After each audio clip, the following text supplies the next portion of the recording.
Administrative and technical staff refers to a category identified by the Vienna Convention on Diplomatic Relations, 1961, within what used to be called the ambassador's suite.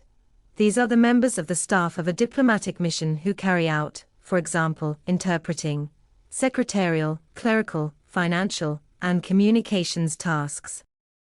They are distinguished from the diplomatic staff on the one hand and the service or domestic staff on the other, but, controversially, were given by the Vienna Convention, together with their immediate families, almost the same range of privileges and immunities as the diplomatic staff, and certainly all of the important ones.